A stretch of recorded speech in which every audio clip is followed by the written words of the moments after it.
आज आपण वाचणार आहोत रत्नाकर मतकरी यांच्या भित्रे भूत या पुस्तकातील कथा तिसरी, टापटीप आजी.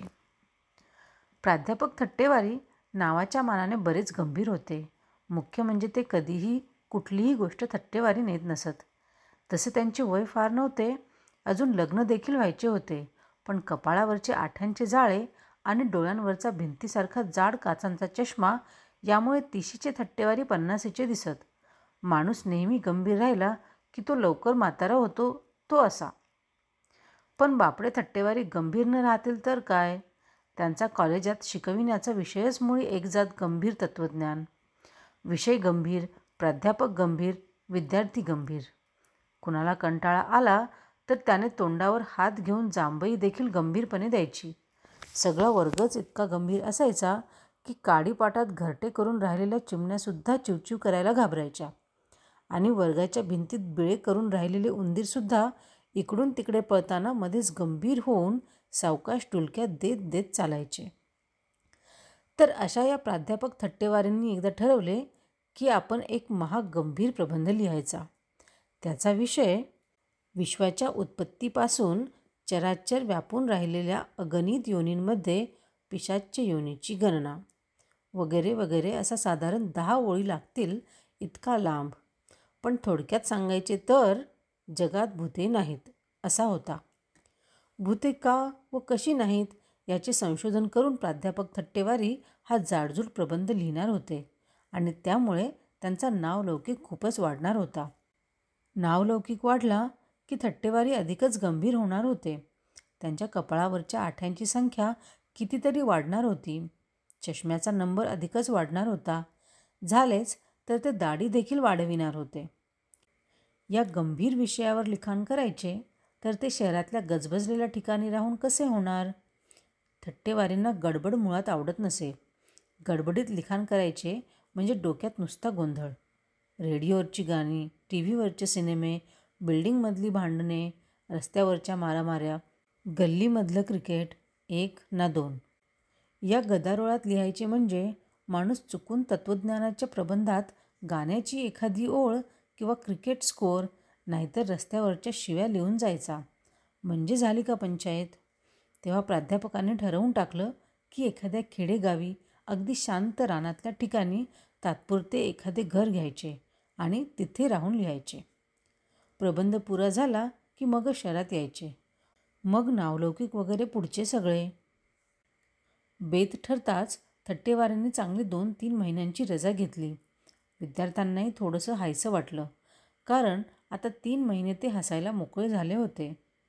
रजा मिळताच थट्टेवारींनी शहर सोडले आणि आपली कपड्यांची लहानशी पिशवी आणि पुस्तकांची प्रचंड ट्रंक घेऊन ते खरबूजगड या गावी हजर झाले. खरबूजगडचे नाव कोणी कधीच ऐकलेले नाही, कारण गाव भलतेच आडबाजूला, अगदी एकलकोंडे आहे. गावात घरे हाताच्या बोटावर मोजण्या इतकी. सगळीकडे मोठमोठे पहाड आणि घनदाट झाडी. बोलायला माणूस मिळण्याची पंचायत. तर गडबड करायला कोण येणार.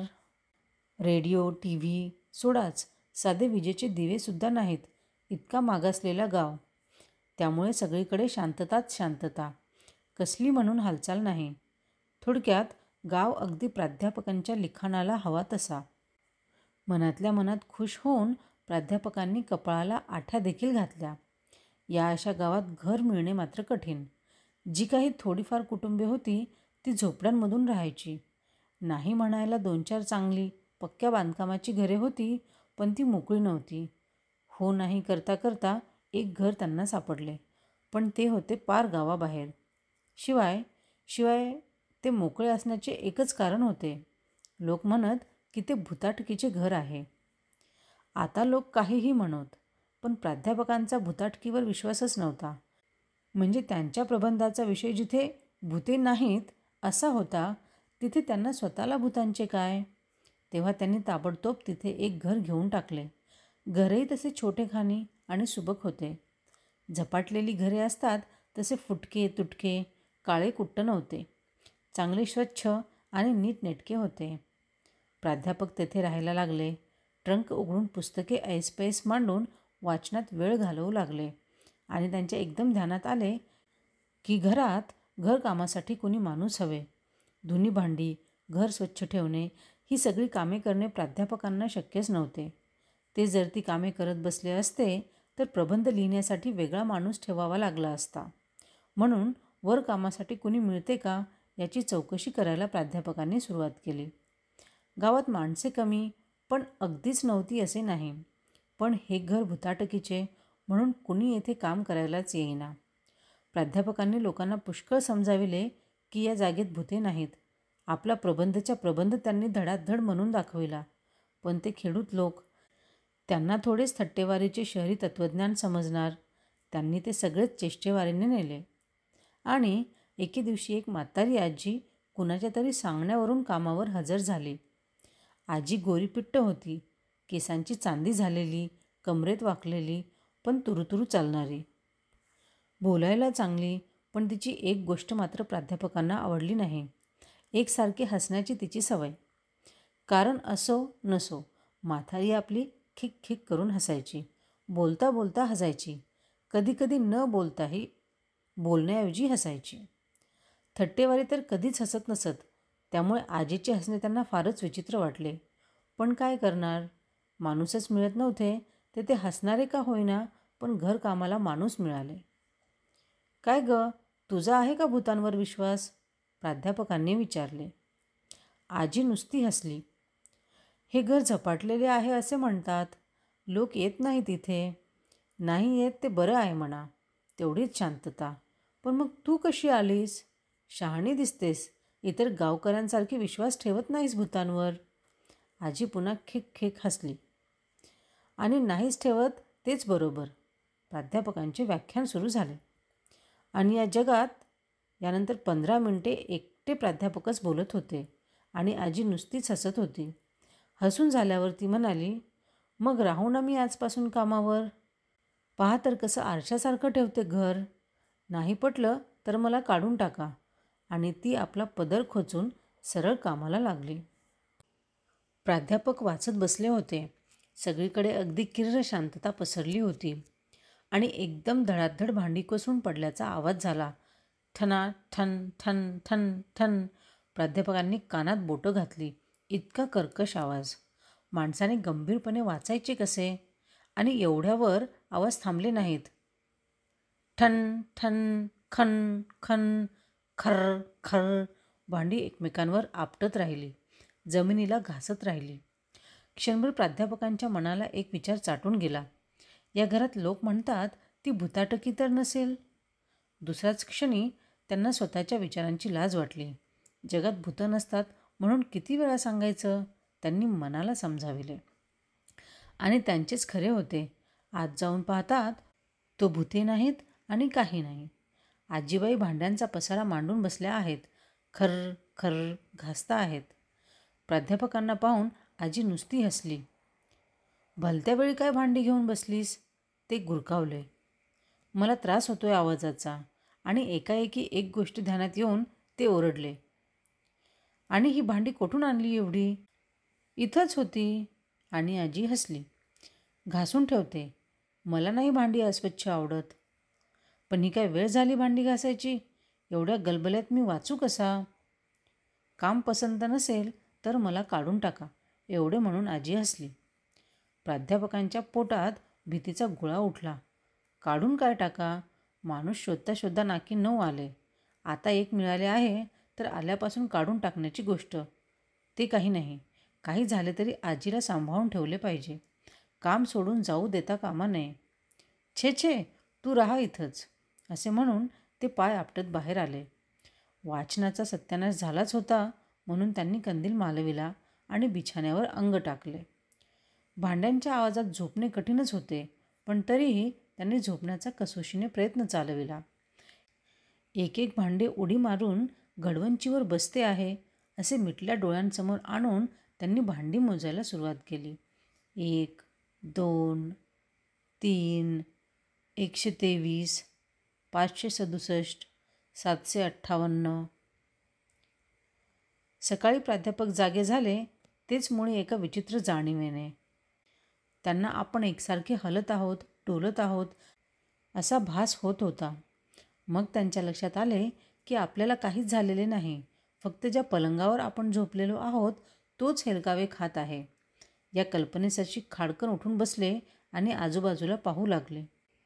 तो काय, खोलीत चारी बाजूंना पाणीच पाणी झाले होते आणि त्या पाण्यावर त्यांचा पलंग एखाद्या नावेसारखा अलगद तरंगत होता. बरे पाणी देखील साधेसुधे नव्हते, साबणाचे होते. त्या पाण्यातून साबणाचे सप्तरंगी बुडबुडे उठून मजेने हवेत फिरत होते. त्यांपैकी काही बुडबुड्यांनी तर प्राध्यापकांभोवती फेर धरला. काय प्रकार आहे हा, आजी? ते ओरडून गुडघ्यावर बसले. तसा पलंग आणखीनच खाली जाऊ लागला. आजी, आजी. ओरडू नका, ही मी इथेच आहे. साबणाच्या पाण्यातून एक मुंडके वर आले. चेहऱ्यावर नेहमीचेच हसू. याचा अर्थ काय? काही नाही, मी जागा साफ धुवून स्वच्छ काढते, आजी हसत हसत म्हणाली आणि पुन्हा डोके पाण्यात दिसेनासे झाले. अशी धुवून काढतात जागा? मी अशीच काढते. पुन्हा मुंडके वर आले. मला नाही नुसतं टिपून घेतलेलं आवडत, मला फार स्वच्छता लागते. काम पसंत नसेल तर? पुन्हा काम सोडण्याची धमकी. प्राध्यापकांनी घाईघाईने विषय बदलला. पण एवढा साबण कुठून आला? इथंच होता. नाकावरचा साबणाचा फुगा टिचकीने उडवत आजी म्हणाली. त्या पाठोपाठ हसणे. ते हसणे ऐकून प्राध्यापकांच्या अंगाचा तीळपापड झाला. पण रागाने पाय आपटायची देखील सोय नव्हती. पलंग पाण्यात गेला असता. साबणाचे फुगे फोडत ते एका जागी निमूट बसून राहिले. दुपारी प्राध्यापक थोडे भानावर आले. अजूनपर्यंत एक पान वाचून झाले नव्हते की एक ओळ लिहून झाली नव्हती. समाधान एवढेच होते की जिथे माणूस राहू शकणार नाही असे गावकरी म्हणत त्या घरात अजूनपर्यंत राहून त्यांनी भूतभीत काही नाही असे सिद्ध केले होते. पण एवढ्याने काय भागणार? आज मात्र लिहायला सुरुवात करायलाच हवी होती. कागद जुळवून पेन उघडून प्राध्यापक बसले. मात्र एका मजेशीर गोष्टीकडे त्यांचे लक्ष वेधले. त्यांच्या समोरच्या भिंतीशी एक काळसर ढग तरंगत होता. क्षणभर त्यांना वाटले दृष्टीदोष असेल. त्यांनी चष्मा काढला, तो पुसला आणि परत डोळ्यांवर चढवला. ढग आता आणखीच मोठा आणि धुरकट झाला होता. म्हणेस्तवर आणखी एक ढग खोलीतून आत आला. त्याच्या पाठोपाठ दुसरा, मग तिसरा. पाहता पाहता खोली धुळीच्या ढगांनी भरून गेली. चालले आहे तरी काय हे पाहण्यासाठी प्राध्यापक उठून दाराशी गेले. एवढ्यात एक धुळीचा ढग जणू त्यांच्यावरच येऊन आपटला. प्राध्यापकांच्या नाकातोंडात धूळ जाऊन ते खोकू लागले. धूळ येत आहे तरी कुठून हे पाहण्यासाठी त्यांना फार लांब जावेच लागले नाही. शेजारची खोली धुळीने गच्च भरून गेली होती आणि तिथूनच इतर खोल्यांत धूळ पसरत होती. ही एवढी धूळ झाली तरी कशाने हे पाहण्यासाठी त्यांनी खूप डोळे ताणले, पण धुळीनं काहीच दिसत नव्हते. त्यांनी बोलण्यासाठी तोंड उघडले, पण खोकल्याची जबरदस्त उबळ आल्यामुळे ते काहीच बोलू शकले नाहीत. दूर व्हा, दूर व्हा, धूळ जाईल तोंडात, धुळीत दिसणारी आजीची पुसट आकृती त्यांना सांगत होती. हातात खराटा घेऊन ती भिंती आणि कळीपार झाडत होती. इतर गोष्टीप्रमाणे खराटाही इथलाच असणार यात शंका नव्हती. हळूहळू पसरत पसरत धूळ सगळ्या घरभर गेली आणि प्राध्यापकांना आता कुठे पळावे ते कळेना. घराच्या कुठल्या भागात आपण आहोत हेही समजत नव्हते. अशी धुळीची वावटळ घोंघावत होती. शेवटी त्यांनी कसाबसा आपला बिछाना गाठला आणि डोक्यावर पांघरून घेऊन ते झोपून राहिले. आजीला काही विचारण्याची सोय नव्हती. पडल्या पडल्या ते दोघांमध्ये काल्पनिक संवाद काय झाला असता याचा विचार करू लागले. स्वच्छ करते घर, पण एवढी धूळ? मला नाही एवढ्याशा झाडूनं वरवरचा कचरा झाडून घ्यायला आवडत. मला असं चालायचं नाही. तू घरभर धूळ केलीस तर मी लिहायला कुठं बसायचं? हे बघा, काम पटत नसलं तर? चुकलो माझी आई, तू काम सोडू नकोस, राहा इथंच. प्राध्यापकांनी मनाशीच विचार केला की हे प्रकार नव्यानेच कामावर असल्यामुळे आजी करीत असेल. नेहमी नेहमी हे करणे काही तिला शक्य होणार नाही आणि आपल्याला हवी तशी शांतता मिळेल. पण त्यांची ही समजूत चुकीची ठरली. दररोज सकाळी जमीन साबणाने घासणे, दुपारी धूळ साफ करणे आणि रात्री भांडी घासणे, बडवणे तर चालूच राहिले. पण त्याच्या जोडीला दररोज एक एक नवीन गोष्ट येऊन मिळू लागली. 2-3 दिवसानंतरचा प्रकार. दिवस वाया जातो म्हणून पहाटे 3-3:30 वाजताच प्राध्यापक उठू लागले आणि तोंड धुवून लिहायला सुरुवात करणार. इतक्यात ओ ओ अशी एक लांबलचक आर्ततान त्यांच्या कानावर आली. क्षणभर त्यांना रेडिओवरचे गाणे ऐकत आहोत असे वाटले. मग त्यांना वाटले की आपल्याला झोप लागली असून स्वप्न पडत आहे. पण स्वप्नातही ते कधी हिंदी सिनेमा पाहत नसत, त्यामुळे ते जागे होते खास. त्यांचा एवढा विचार होईतो गाण्याच्या ओळी देखील सुरू झाल्या. कहीं दीप जले कहीं दिल, जरा आकर देख परवाने, तेरी कौन सी है मंजिल. प्राध्यापक आश्चर्याने ऐकतच राहिले. खरबूजगडसारख्या आडगावातल्या या आडघरात हिंदी चित्रपटातली गाणी कोण म्हणते आहे हे त्यांना कळेना. एवढ्यात दुसरे गाणे सुरू झाले. आएगा आने वाला आएगा. प्राध्यापकांनी लिहित असलेले कागद गुंडाळून ठेवले.